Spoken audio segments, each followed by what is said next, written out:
Hello everyone, welcome to my channel. अनि अहिले चाहिँ म घरबाट निस्किसकेँ। आज चाहिँ म इनरुवासम्म सानो कामले जाँदैछु। सो जाँदा जाँदा एउटा सानो भ्लग पनि रेडी गरौँ कि तयार गरौँ कि भनेर चाहिँ मिलाइरहेको छु हैन। सो अब म अहिले घरबाट निस्किसकेँ हैन।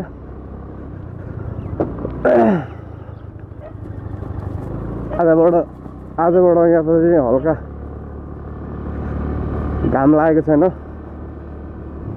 दिउँसो 11-12 भइसक्यो तर घाम लागेको छैन हैन। अहिले चाहिँ म घर जाँदै घरबाट निस्केर चाहिँ इनरुवासम्म जाँदैछु सानो कामले गर्दा। आई होप तपाईहरुलाई यो भिडियो मनपर्छ होला। यो चाहिँ हाम्रो प्रकाशपुर बरा क्षेत्र 10 को प्रहरी चौकी। यहाँबाट हाम्रो यता चाहिँ हाम्रो प्रकाशपुर बजार हो, यता चाहिँ हाम्रो इनरुवा जाने बाटो। अनि यो चाहिँ हाम्रो बस पार्क एरिया भनौँ, बस पार्क एरिया हो यो चाहिँ। यो भित्र चाहिँ बस पार्क छ।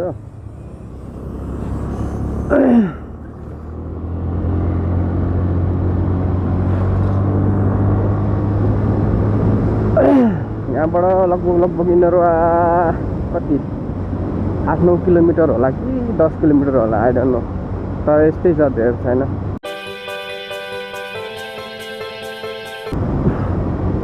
अब हाम्रो यो हाइवे चाहिँ ट्याक्कै गएर महेन्द्र राजमार्ग हाइवेमा ठोकिन्छ।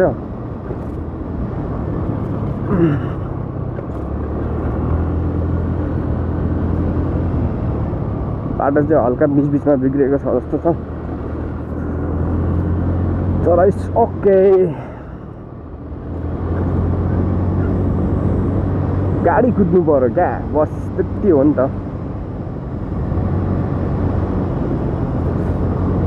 मैले थाहा पाउँदाखेरि पहिले यो बाटोमा फर्स्ट टाइम मैले थाहा पाउँदाखेरि चाहिँ त्यो आजभोलि त्यस्तो टेम्पो खासै देखिँदैन हैन। त्यो यो खालको चाहिँ हैन, यो चाहिँ भर्खर आएको अर्को खालको टेम्पो हुन्छ क्या, ह्यान्डल भएको, त्यो गोलो ह्यान्डल भएको खालको हुन्छ। त्यस्तो टेम्पो मात्रै चल्छ क्या यो बाटोमा। त्यो टाइममा यहाँनिर चाहिँ एकदम अफरोड बाटो छ क्या। यस्तो त कहाँ थियो त, त्यो पिच त भर्खरै कति 4-5 साल भयो होला मेरो विचारमा। तर एकदम अफरोड बाटो थियो, खाताङमा घुद्रुङ खाल्टो पानी आम्मामा यस्तो हुन्छ है। तर अहिले त्यो हेरिकन अहिले धेरै चेन्जेस आएको छ ठाउँमा।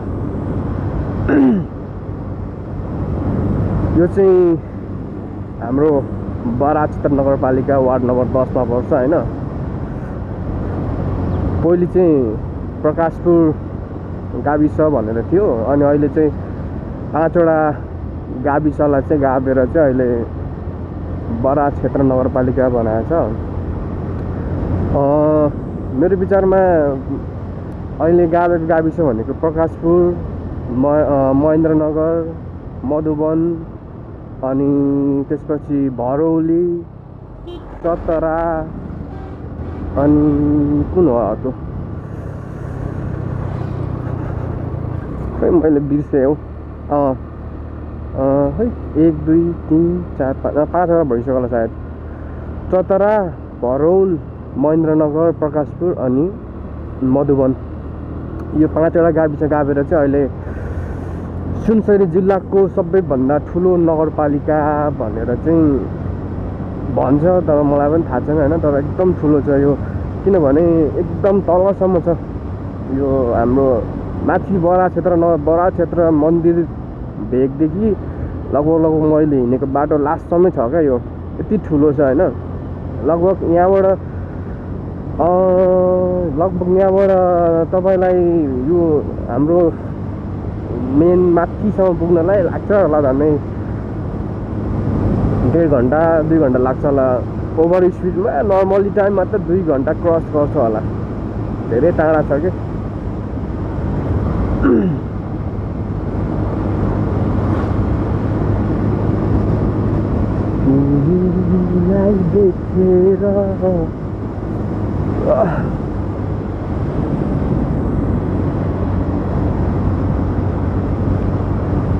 यहाँबाट चाहिँ सकिन्छ बराहा नगरपालिका, बराहा क्षेत्र नगरपालिका यहाँबाट चाहिँ सकिन्छ। यहाँबाट भोक्रा गाउँपालिका हो कि नगरपालिका स्टार्ट हुन्छ।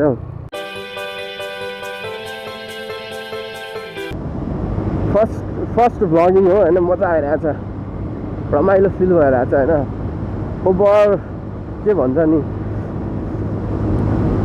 रमाइलो एकदम फिल क्या। त्यस्तो अब अहिले जाडो मौसम लागिरहेछ, लगभग आधाबाटै नभए हिजोसम्म त पुरै घाम लाग्छ 12 बजीसम्म, तर आज चाहिँ घाम लागेको छैन, एकदम हुस्सु छ हल्का, स्टिल घाम देखेको छैन होइन, मजा आइरहेछ।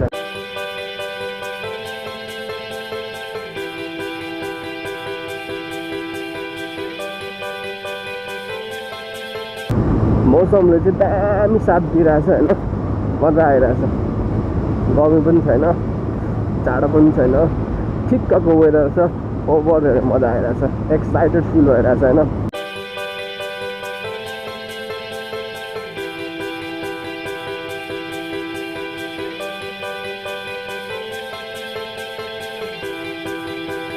म चाहिँ अब अहिले महेन्द्र राजमार्ग निस्किन आँटे, मेन हाइवे। फाइनली म राजमार्ग आइपुगेँ। यहाँबाट चट्ट यता तलतिर लाग्छु।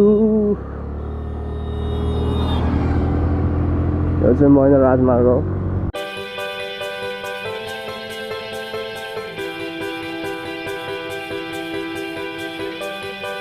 सुनसरी पुल, सुनसरी खोलाको यो सुनसरी पुल।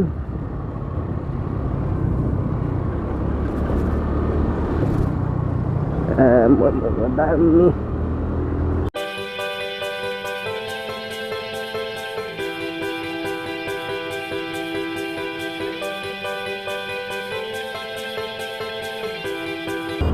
अब यो चाहिँ इनरुवा होइन, त इनरुवाको बजार चाहिँ भित्र छ।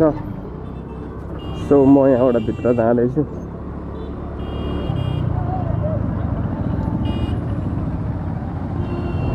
शहीद गेट इनरुवा नगरपालिका हार्दिक स्वागत गर्दछ, धन्यवाद।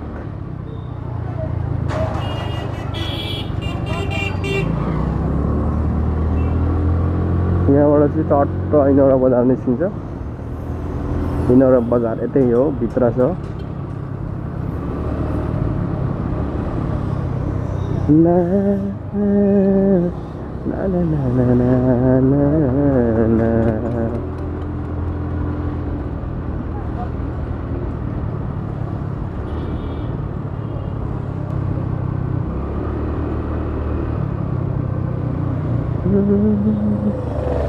यो जिल्ला प्रहरी कार्यालय इनरुवा सुनसरी।